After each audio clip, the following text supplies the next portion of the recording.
We are not obsolete. We harvest energy from the sun and convert it, storing some and using when needed. We can perform a range of functions that take a multitude of gadgets, devices and robots, all designed and originally built by people, I might add. We can adapt and change if needed. It sounds like they want us to believe we are the old and AI and robotics is the new. But I see us as an already incredible functioning system which is the best of both of what they are looking to have instead. And the tinkering and tampering with the systems we have is leading to disaster in my mind and in the real world around us. Wanting to have such a great version of two things that you combine it to make a crappier version of both. And maybe that's how they see us, as the merged result of mechanics and wiring that they would like to separate out, to need two things to perform a function. Hardware and usually software is needed for a machine to perform a task.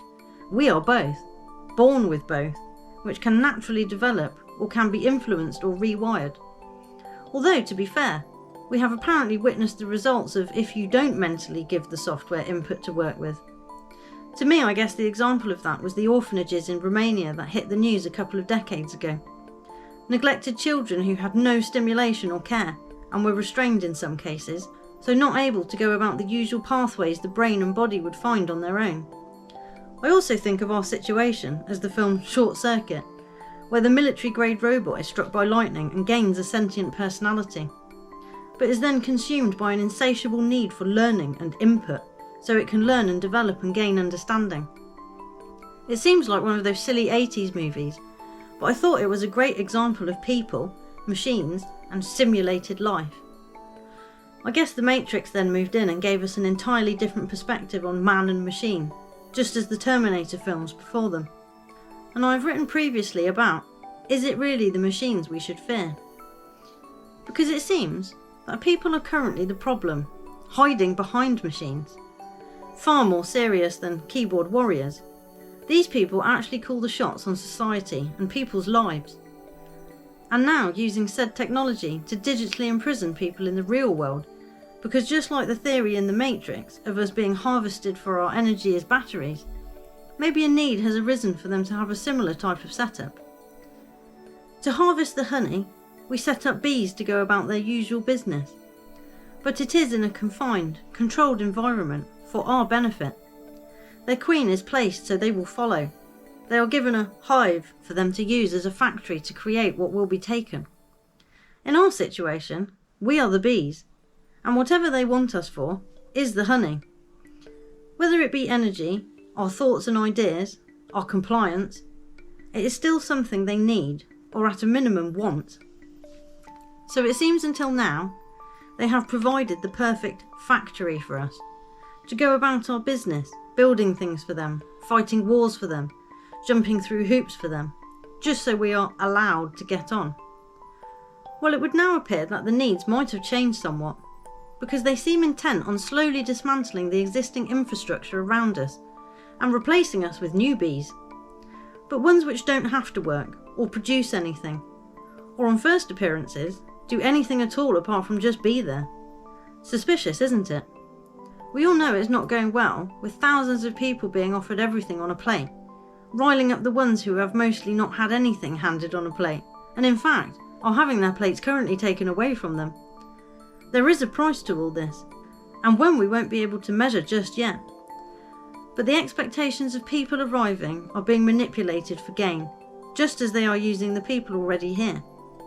But if you require a new mindset and outcome from what you previously had, then you need to overhaul the business and change the staff, which is what it feels like they are doing. Out with the old, in with the new, corporate style. Because it looks very much to the people on the ground that there is a replacement going on of the current systems, traditions, culture, and people. If you read the Calgary Plan, it does seem awfully close to what is occurring. Manufacture issues abroad, create displaced people, move them to where you need them, which then helps to break down and displace wherever they go. The problem is not solved by moving it along, but that is what politicians do, usually because they don't know what to do, and won't be there for too long in that position, so it doesn't really matter about solving anything. Problems? Those are for people, not politicians. They just collect their salary, expenses, perks, payoff, and everything else that seems to make them really quite wealthy from serving the people.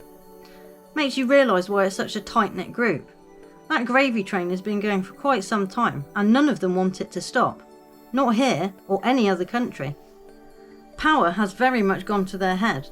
We've seen it all over. Laughing at the camera when asked serious questions. Not answering. Looking like a petulant teenager. I could be talking about any number of people there from a number of countries. Weird, isn't it? As if all those young leaders of the future that have penetrated the cabinets aren't quite all there. It's noticeable, and people have wondered whether they are just so devoid of proper feelings that they aren't able to show proper emotions, or answer very straightforward questions, or be able to maintain a normal interaction with any average person. Almost as if they have been tampered with, not just inserted into a cabinet, but rewired and programmed for a set purpose and cannot deviate, even if they wanted to. Invasion of the Body Snatchers style, but just with the mind. But the cold, hard reality of it is that these people are not acting in the best interest of anybody but themselves, and definitely not the millions of people they are charged with governing. They are not fit for our purpose, but appear to be for theirs. And just as our usefulness here in the UK appears to have run its course for the controllers, I can't help wonder what fate awaits all those leaders who have played such a pivotal role in this, once their purpose has run its course.